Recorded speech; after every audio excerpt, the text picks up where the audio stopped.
आगो तुम आगो, चलने का समय आ गया भाई साहब, बोर्ड का पेपर आ गया, चलने का समय आ गया। कब करोगे? करेंगे करेंगे, एक दिन करके दिखाएंगे। आ गया टाइम, करके दिखाओ। आ गया समय, जागो नींद से। शुरू करते हैं। सबसे पहली बात है रिमूव योर फियर, और साथ में लिखा है इमेजिनरी। देखो ये जो डर है ना, डर कहां है? कहां है डर? कहीं दिख रहा है? नहीं है। डर ना इमेजिनरी है, वर्चुअल है, अपने दिमाग का बनाया हुआ है। मेरे साथ बोलो, मेरे साथ बोलो। डर क्या है? इमेजिनरी है। जब भी डर लगे ना, क्या होगा, कैसा रिजल्ट आएगा, मैं कर पाऊंगा कि नहीं, दिमाग को क्या सिग्नल भेजोगे कि मेरा डर इमेजिनरी है। दिमाग को सिग्नल तो भेज दो कि भैया ये जो डर आ रहा है ये क्या है? इमेजिनरी है, इस पे ध्यान मत दो, ये असल में एग्जिस्ट ही नहीं करता। अरे नेगेटिव शैतान है, दिमाग में बार बार आ रहा है तुम्हें डिस्टर्ब करने। डर इमेजिनरी है। वैसे अगर डेप्थ में बात करो तो डर है क्यों? डर है क्यों?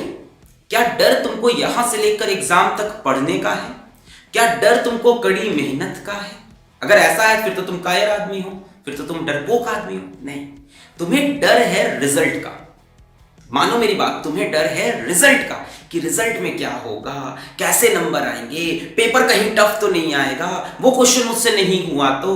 यार ये सब तो पॉसिबिलिटी है। ऐसा होगा तो क्या होगा, वैसा होगा तो क्या होगा। इसके बेसिस पे अपना प्रेजेंट खराब मत करो। जो है अभी तो काम कर लो। इस टाइम को क्यों वेस्ट कर रहे हो डर का सोच सोच कर? भगवान ना करे तुम में से किसी को, भगवान ना करे तुम्हें कोई जानलेवा बुराई बीमारी थोड़ी ना हो गई है। कोई बीमारी थोड़ी ना पकड़ ली अपने को जानलेवा की डर रहे कम मर जाएंगे। हट, छोटी सी बात है, बोर्ड एग्जाम है यार, इसको लेके डर रहे हैं तो लाइफ में क्या फिर लड़ेंगे? ये कोई डर नहीं है, इमेजिनरी डर है ये। रिजल्ट का अटैचमेंट हो रखा है तुमको रिजल्ट से, उसको छोड़ो। अपना काम करो, अपना कर्तव्य करो, अपना कर्म करो, यहां से पढ़ाई करो, फिर रिजल्ट देखा जाएगा यार। अभी जो हाथ में है वो प्रेजेंट है, तो डरना छोड़ो। जैसे ही डर का ख्याल आए, डर इमेजिनरी है। अच्छा, सेकेंड पॉइंट है break the boundaries and believe. Break the boundaries, break the boundaries. रोज सुबह उठ के खुद से बोलो ब्रेक द बाउंड्रीज। मतलब ऐसा नहीं कि घर के बाहर जाके दीवार तोड़ने लग गए, वो बाउंड्री नहीं। ब्रेक द बाउंड्रीज का मतलब, अब कई लोग ऐसे दिन भर इसी में, मेरा तो आ ही नहीं सकता, मेरे नंबर तो कभी 90 हो ही नहीं सकते, मैं कभी इतने अच्छे नंबर पा ही नहीं सकता। ये तुमने एक बाउंड्री बना के रखी है। You are the most evolved species of this planet. You are the most evolved species of this planet. इस प्लैनेट की सबसे अच्छी स्पीशी है ह्यूमन बीइंग। तुम्हारे लिए कोई बाउंड्री नहीं है। छोटा सा एग्जाम्पल, एक घोड़ा था, घोड़े के गले में एक रस्सी बंधी थी, उस रस्सी को लेके मैंने एक जगह से गाड़ दिया। रस्सी की लेंथ थी सपोज 4 मीटर। कितनी लेंथ थी? 4 मीटर। और उसको मैंने छोड़ दिया कि जाओ तुम घास चरो। मैंने उसको फील्ड पे कह दिया घास चरो। तो मैं मान लो जैसे यहाँ पे घोड़े को रस्सी बंधी है 4 मीटर की, तो घोड़ा इतनी ही घास चर पाएगा ना, इतने के अंदर की, क्योंकि उसको एक बाउंड्री बंधी हुई है। अब ये फिजिकल बाउंड्री, सच में बाउंड्री है उसको, ठीक है। घोड़े के गले पे रस्सी बांध के छोड़ दिया तो 4 मीटर में जितनी घास हो सकती है वो खा रहा था। ऐसा चलता रहा 10 दिन, 15 दिन, 1 महीने। 1 महीने बाद हमने घोड़े के गले से रस्सी खोल दी, ठीक है। हमने रस्सी खोल दी, हमने कहा जाओ अब सारी घास खाओ। पर वो तो घोड़ा है, उसे लगा रस्सी बंधी हुई है, वो अभी भी गोल घूम के यही 4 मीटर के अंदर की घास खा रहा है। कितनी घास हुई है? एरिया निकाल सकते हैं कितना होगा? पाई आर स्क्वायर। आर कितना है? 4, तो पाई इंटू 4 का स्क्वायर, और पूरी फील्ड पड़ी रखी है। तो यार वो घोड़ा है, तुम इंसान हो, मोस्ट इवॉल्व्ड स्पीशी। बाउंड्री है ही नहीं। तुम्हें लग रहा है तुम बंधे हुए हो, 80 आएंगे, असल में ऐसी कोई रोप नहीं है। जब ऊपर वाले तुमको नीचे भेजा था ना, तो ये रोप काट दी थी, इसीलिए तुमको ह्यूमन बीइंग बनाया था। बात समझ में आई? कोई बाउंड्री नहीं है, वो सिर्फ दिमाग में चल रहा है कि मेरे इतने नहीं आ सकते, मेरे से ये नहीं हो सकता। सर मेरे कभी पहले इतने नंबर नहीं आए तो मेरे फ्यूचर में भी इतने नंबर नहीं आएंगे। वाह भाई वाह। मतलब ये होता है ना, लोग अपने पास्ट के बेसिस पे अपने फ्यूचर को बोल देते कि मेरे कभी नंबर नहीं आए तो मेरे अब कैसे आएंगे। चलो ठीक है, आप इंटरनेट पे ढूंढना कि सचिन तेंदुलकर ने अपने फर्स्ट मैच में कितने रन बनाए थे। सचिन तेंदुलकर ने अपने फर्स्ट मैच में शायद 15 रन बनाए थे। विराट कोहली ने अपने फर्स्ट मैच में 12 रन बनाए थे। तो वो सोच सकते थे कभी कि इतनी सेंचुरीज मार देंगे वो? उन्होंने पास रिजल्ट लेके बैठ जाते। सोचो सचिन पहले दिन जाता घर पे, बोलता नहीं मेरे तो 15 रन है, मेरे से आगे कभी रन नहीं बनेंगे। देश के लिए कौन करता काम? तुम करोगे। पास्ट रिजल्ट को छोड़ो, आगे जो है उस पर काम करो। So break the boundaries. कोई बाउंड्री है ही नहीं, सब इमेजिनरी बाउंड्री है। कोई बाउंड्री नहीं है। आग हो तुम, जलो यहां से। घोड़े नहीं, इंसान हो तुम। अच्छा, अगला चीज बहुत इंपॉर्टेंट है, ठीक है। Plan, divide and rule and time management. Plan, एक सिस्टमैटिक प्लान होना चाहिए। जितने भी दिन बचे हैं, 18 दिन, 20 दिन, 25 दिन, 30 दिन, उसका एक मस्त प्लान होना चाहिए। एक मस्त प्लान होना चाहिए, बहुत ही एकदम दिमाग को हिला देने वाला प्लान होना चाहिए। और प्लान कौन बनाएगा? तुम बनाओगे। यूट्यूब पे मत ढूंढो what is the plan to study, कैसे करें। अरे किसी और की स्ट्रैटेजी तुम्हें यूज नहीं करनी है, तुम्हारी पर्सनलाइज्ड स्ट्रैटेजी होनी चाहिए। तुम अपना प्लान बनाओ। तुम्हें पता है तुम किस टाइम सुबह उठते हो, तुम्हें पता है तुम किस टाइम याद कर सकते हो, और किस टाइम तुम्हें मैथ्स के क्वेश्चन तुमसे सॉल्व होते हैं, या किस टाइम तुमसे फिजिक्स के क्वेश्चन सॉल्व होते हैं, किस टाइम तुमसे अकाउंट्स के क्वेश्चन सॉल्व होते हैं, किस टाइम तुमको इंग्लिश की या हिंदी की स्टोरीज पढ़ने में मजा आता है। ये तुम डिसाइड करोगे। तो अपना टाइम टेबल तुम बनाओ। पर ये मैं बताता हूं डिवाइड एंड रूल। अगर आपको दिन में 8 घंटे पढ़ना है, जो कि अब आपको पढ़ना चाहिए 8 आवर्स अ डे, यहां से मतलब करना ही चाहिए 8 आवर्स अ डे, तो 8 आवर्स के लिए मैं तुमको एकदम सिंपल सी चीज बताता हूं। मान लेते हैं आप रात में 12 बजे सो गए। जब भी सोते हो, मैं डिस्टर्ब नहीं करूंगा, मैं ऐसा बताऊंगा कि इसको तुम अपने टाइम टेबल पे लगा लेना। मान लेते हैं, एक आइडियल मान लेते हैं 12 बजे सो गए रात को, और 12 से 8 आप सोए, ठीक है। मैं मस्त मान रहा हूं 8 घंटे की नींद। भाई सो, आराम से सो, 8 घंटे की नींद सो। इतना बड़ा कोई पहाड़ नहीं तोड़ना है। 8 घंटे की नींद सो, सुबह उठो, ढिंचिक ढिंचिक पहले नाचो। जीवन है, खुश रहो, इतना लोड नहीं लेना है। अब काम करो। 8 बजे उठ गए आप, अब आप यहां 9 से 12, उसके बाद 1 से 4, उसके बाद 5 से 8, और उसके बाद 9 से 12। ध्यान दो मैंने क्या किया, मैंने बचे हुए टाइम को जिसमें तुम जाग रहे हो उसको 3-3 घंटे में ब्रेक किया, और हर बार 1-1 घंटे का बीच में इंटरवल भी दिया है। देखो ध्यान से, 12 से 8 सोए, 8 बजे उठे, 1 घंटा जो करना है करो, है ना, नाचो गाओ, वॉक पे जाओ, फ्रेश हो, अपने मॉर्निंग शेड्यूल अच्छे से मैनेज करो। 9 बजे से आप पढ़ने बैठ जाओ। 9 से 12 में 3 घंटे हैं, इसमें से इफेक्टिवली 2 घंटा पढ़ लो। 3 घंटे में से इफेक्टिवली 2 घंटा, बीच में इधर उधर डिस्टर्बेंस चलते हैं, चूहे खाने चले जाते हैं हम लोग, बहुत कुछ करते हैं। अच्छा, इसके बाद 1 घंटे का ब्रेक है, 12 से 1। अब 1 से 4 3 घंटा है, इसमें इफेक्टिवली 2 घंटा, इसमें 2, इसमें 2। इसके बाद 1 घंटे का ब्रेक, 5 से 8 में इफेक्टिवली 2 घंटा।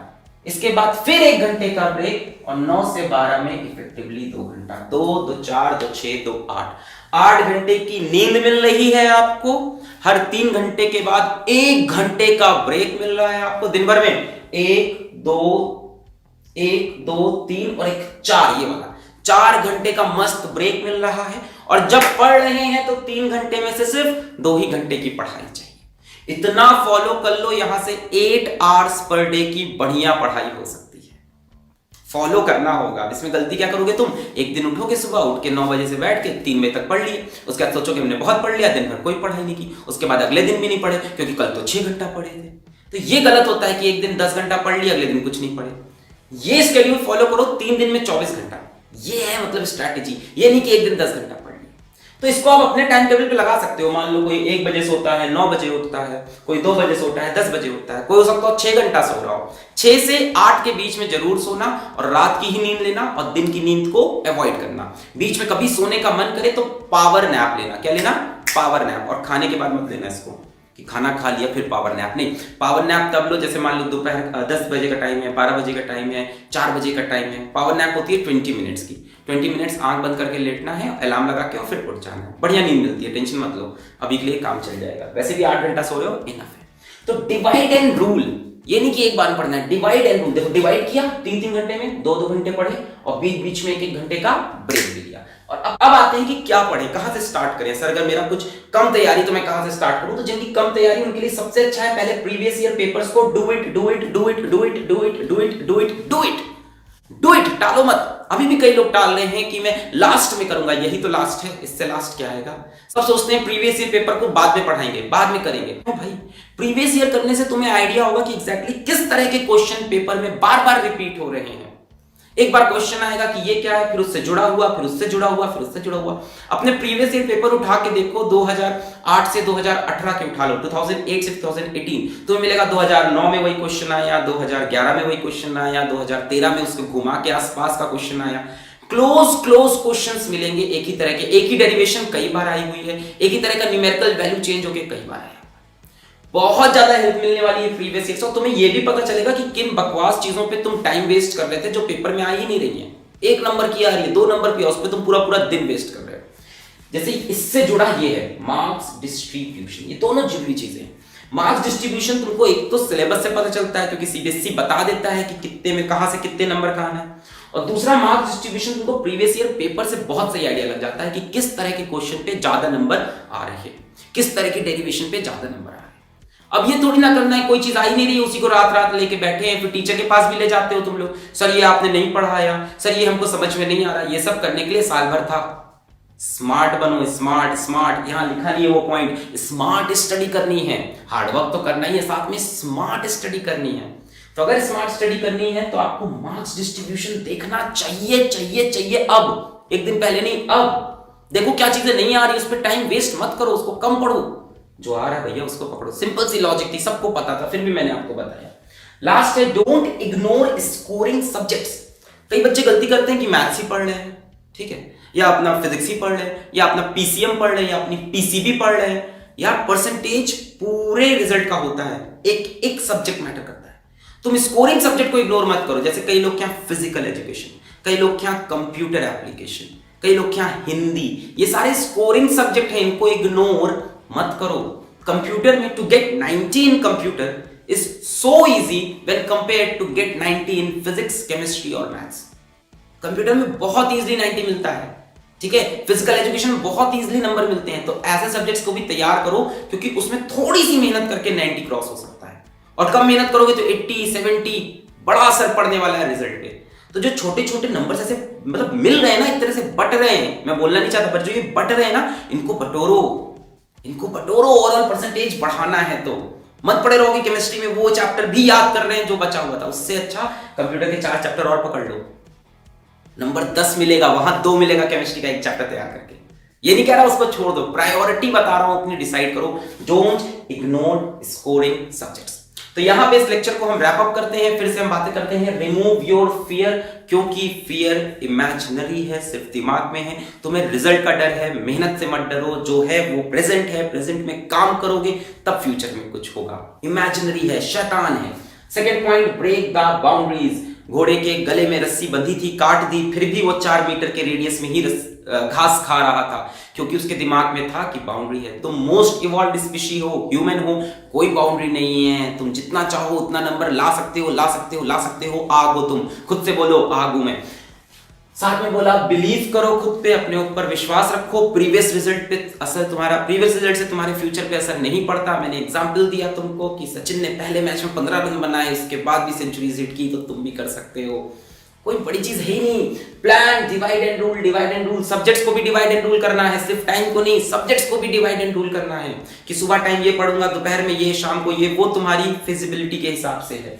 प्रीवियस ईयर पेपर जरूर करो, मार्क्स डिस्ट्रीब्यूशन जरूर देखो कि कहां से क्या आ रहा है, और स्कोरिंग सब्जेक्ट्स को इग्नोर मत करो। मेरी सारी दुआएं, सारी विशेष, सारी प्रेयर्स तुम सबके साथ हैं। I wish you all the very best.